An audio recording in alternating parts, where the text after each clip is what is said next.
Здравейте!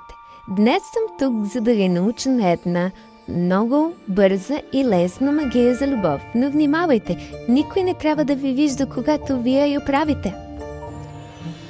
Първото нещо, което ще ни трябва, това е лист и химикал, на когото ще трябва да напишете името и после ще трябва да го сгънете на 4.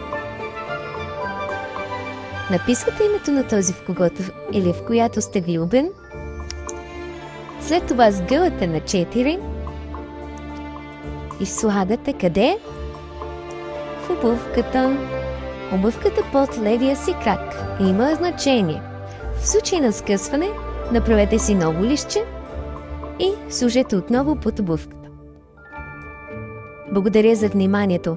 В случай, че искате да разберете още за магията, се абонирайте за канала и не забравяйте камбанката.